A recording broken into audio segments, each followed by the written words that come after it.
Allez, un mot de littérature et d'édition également au Maroc à présent avec le coup d'envoi à Casablanca de la toute première édition du Salon du Livre du CNEM, le collectif de la nouvelle édition marocaine. Cela se passe à l'espace art de l'Artorium de Casablanca en partenariat avec le Kitab Club de la Fondation TGCC, un événement inédit qui rassemble 13 maisons d'édition marocaine indépendante. Le salon commence aujourd'hui et dure 3 jours jusqu'au 6 décembre. Pour en parler, j'ai le plaisir de recevoir Madame Kenza Sifrioui, journaliste, auteure et cofondatrice des éditions En Toutes Lettres. Bonjour et bienvenue à vous.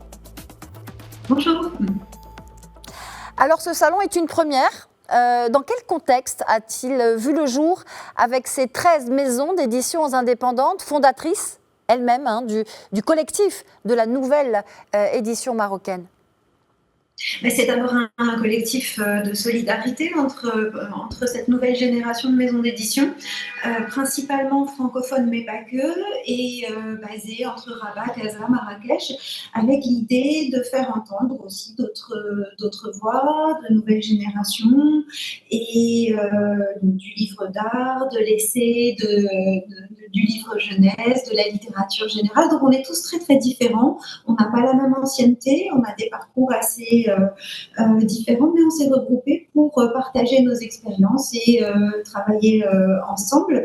Donc nous essayons de participer à des événements pour faire connaître nos travaux, démultiplier les occasions de parler de livres et d'aller à la rencontre des lecteurs et des lectrices de notre pays.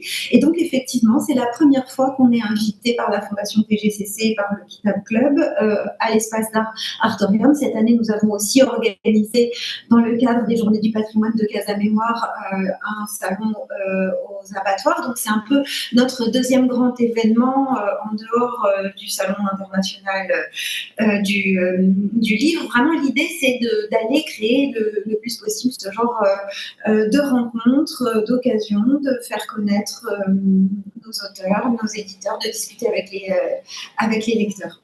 Donc cette fois, on a un petit programme sur 2 jours, enfin 2 jours et demi. Nous ouvrons ce soir à partir de 17h avec Driss Xikes, qui sera en dialogue avec moi pour parler des sentiers de l'indiscipline et aussi de l'édition indépendante, de cette démarche de labo, de liberté, d'expérimentation. Et puis, pendant 2 jours, nous vous invitons à rencontrer une autrice de BD, des tables rondes sur écrire sur toutes ces formes. Vous voulez peut-être plus de détails sur le programme ?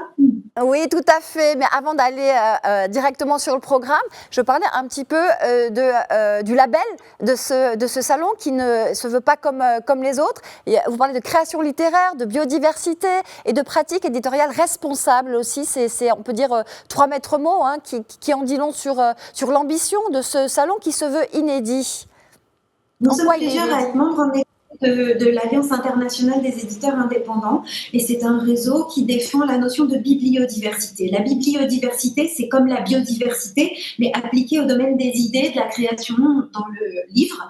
Cette notion, elle est absolument fondamentale parce qu'elle prend en compte, elle permet justement le respect de la richesse de toutes les voix qui ont quelque chose à exprimer dans ce domaine. Voilà pourquoi nous parlons de biodiversité, pourquoi nous parlons aussi de responsabilité, parce que c'est aussi une façon de travailler, de respecter nos équipes, de parler aussi d'écologie, une façon de faire le livre qui se veut respectueuse de l'environnement, de la société. D'accord. Alors, on va parler maintenant du programme. Vous avez commencé tout à l'heure. Quels vont être les temps forts de cette première édition et puis peut-être aussi les thématiques privilégiées? Vous le disiez tout à l'heure et vous ouvrez vous-même le bal avec une conférence inaugurale avec le dramaturge Driss Xikes. Mais il y a plusieurs rencontres, des ateliers jeunesse aussi.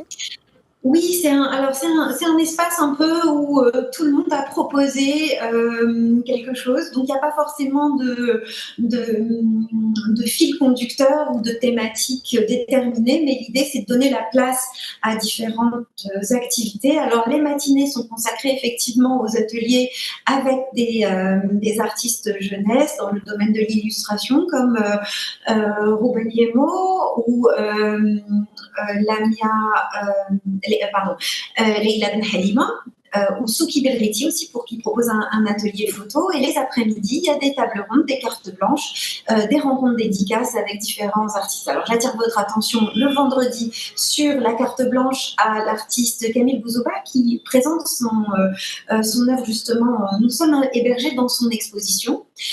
Suivi par des dédicaces avec, par exemple, Camille Cassegnat, qui est l'autrice d'une BD sur les fossiles et les dinosaures du Maroc, ou encore de Niam Sefed, des Travailleuses Invisibles, un collectif que nous avons édité. Une table ronde avec Lamia Berada Berka, Ahmed Falah, Salim Al-Manjoura et Nour Iken sur les différentes formes d'écriture. Le samedi, on va parler de théâtre avec le collectif Asma. Et on accueille le sociologue et journaliste sénégalais Elgas. Il y a des passerelles entre ce salon du livre et le festival Amouage qui a lieu à l'Institut français ce même week-end. Donc on a une porosité justement pour montrer que nos auteurs s'expriment aussi par différents médias et que voilà, tout ça c'est complémentaire. Donc on vous souhaite de joyeuses rencontres et on vous attend nombreux. Voilà, merci pour l'invitation, Kenza Sifri, oui. Et merci d'avoir été notre invitée. Je rappelle que vous êtes journaliste, auteure et cofondatrice aussi des éditions En toutes lettres et que ce salon du collectif de la nouvelle édition marocaine prend ses quartiers à l'espace d'art de l'Artorium de Casablanca aujourd'hui et ce jusqu'au samedi 6 décembre. Merci à vous.